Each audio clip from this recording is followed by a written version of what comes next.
Madam వేసింది madam కూడా sir మనం అమ్మాయి ఇంకో ముగ్గు మేడం అదే కనక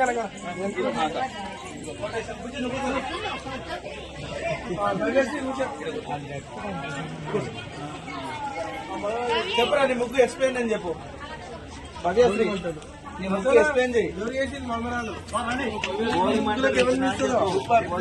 పాలు పంపిస్తున్నా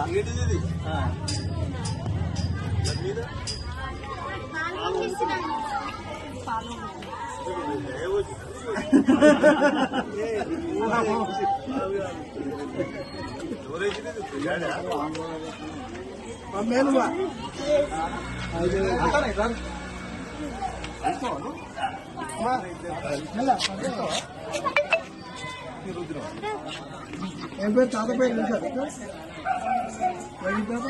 స్వామి ఆయన నువ్వు కూడా సరే సార్ అన్ని పేర్లన్నీ రాసుకొచ్చింది పతంగ్ చేసింది ఎక్స్ప్లెనేషన్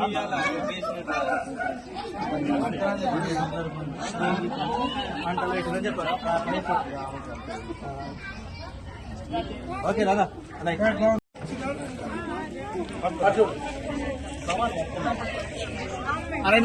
రవాణా రవాణా పూల బామతి భవ్యశ్రీ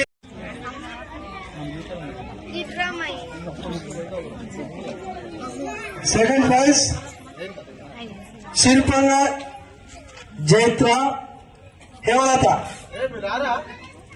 కరకాల వెంకటయ్య కలమ బిడ్డ పండుగ అనేది భోగభాగ్యాలతోని ఉత్పత్తి కేంద్రాలు వ్యవసాయ ఉత్పత్తులకు నిలయమైనటువంటి ఈ పేద ప్రజానికానికి సంబంధించినటువంటి వార్డులను ఈ కార్యక్రమం నిర్వహించడం అది దాదాపు 5వ సంవత్సరము కౌన్సిలర్కి ఎన్నికైనప్పటి నుంచి కూడా ఈ కార్యక్రమాన్ని బాధ్యతాయుతంగా నిర్వర్తిస్తున్నటువంటి మన వార్డు కౌన్సిలర్ రేణుక గారికి ప్రత్యేకంగా అభినందిస్తూ సోదరులారా ఈ సంక్రాంతి పండుగ అనేది వ్యవసాయానికి ముఖ్యంగా ప్రధానమైనటువంటి నూతన ఉత్పత్తులు వరిగింజలు పండించుకొని భోగభాగ్యాలతో భారతదేశం సిరిసిల్లన్నటువంటి నానులను ముందుకు తీసుకుపోవడం కోసం మనమంతా కూడా కృషి చేస్తా ఉన్నాం. అందులో శ్రామికులంగా వ్యవసాయ ఉత్పత్తుల కార్మికులంగా మనమంతా కూడా నిండు ఆరోగ్యాలతో మీ పిల్లలు మీ చేతిలోనే ఉంటారు.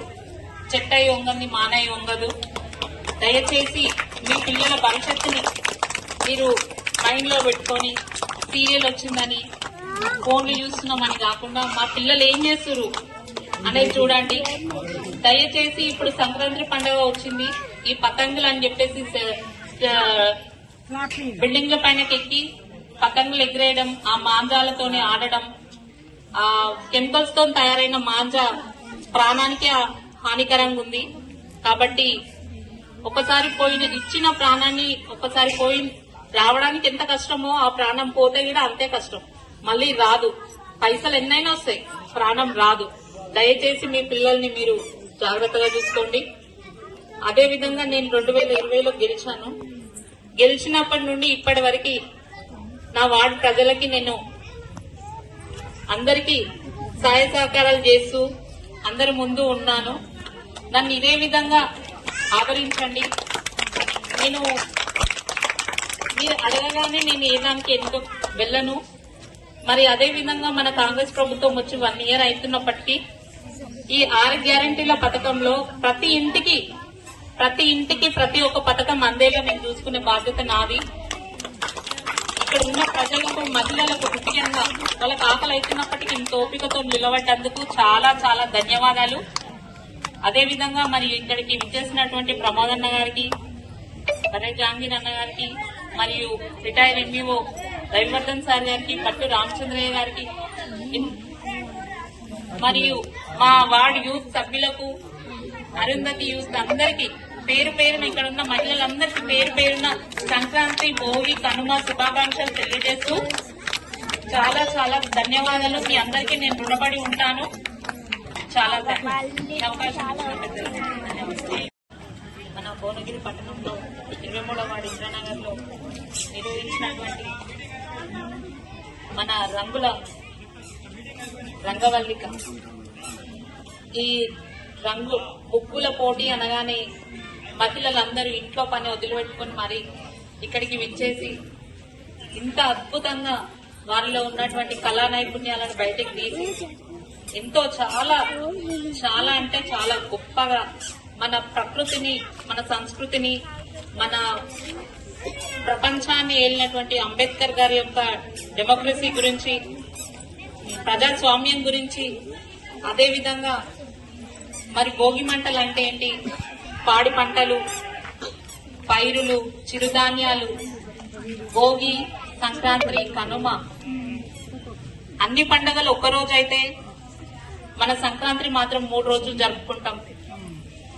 మన రైతన్నలు పండించినటువంటి చిరుధాన్యాలు ఈ సంక్రాంతి పండుగకి కొత్త పండుగలు వచ్చి చిరుధాన్యాలతోని మనం ఎల్లకాలం మన భోగి భాగ్యాలతోని ఇంతే సంతోషంగా ఉండాలని భోగి మంటలు మనలో ఉన్నటువంటి చెడు ఏదన్నా ఉంటే మన మంటలో వెళ్ళిపోవాలని భోగి మంటలు వేసుకొని అదే భోగి మంటలో ఒక కుండ పెట్టి దాంట్లో పాలు వంగించుకొని మన కుటుంబ సభ్యులు అందరూ ఆయుర ఆరోగ్యాలతో ఉండాలని దేవుణ్ణి ప్రార్థిస్తూ ఆ వండిన నైవేద్యాన్ని అందరి కుటుంబ సభ్యులకు తిని మన రైతే రాజు అని రైతన్నలు చాలా గొప్పగా ఊహించుకుంటారు.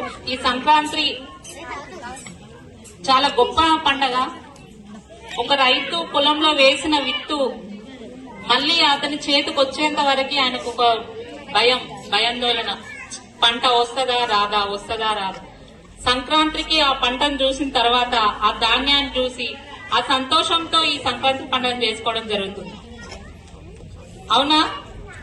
సంక్రాంతి పండగ చాలా గొప్ప పండగ. కాబట్టి మన పిల్లలకి, మన పెద్దలు, మన తల్లిదండ్రులు నేర్పించవలసిన మన సంస్కృతి సాంప్రదాయాలు ప్రతి పిల్లలకి నేర్పించండి. అసలు మన పిల్లలకి విలువలు నేర్పించాలి. ఆ విలువలనే మళ్ళీ వాళ్ళ తరాన్ని పిల్లలకి నేర్పించుకోగలుగుతారు. ఇప్పుడు మనం నేర్పించే విద్యనే మన పిల్లలకి వాళ్ళ రేపు భవిష్యత్తుకి ఉపయోగపడుతుంది. కాబట్టి ప్రతి ఒక్క తల్లిదండ్రులు పిల్లలకి చాలా జాగ్రత్తగా చూడండి. వాళ్ళకి మంచి ఎథిక్స్ నేర్పించండి.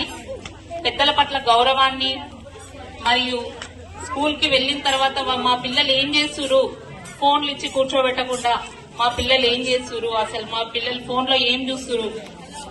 ఒక పిల్లవాళ్ళు ఖరాబ్ అవుతుందంటే వాళ్ళ తల్లిదండ్రులదే బాధ్యత.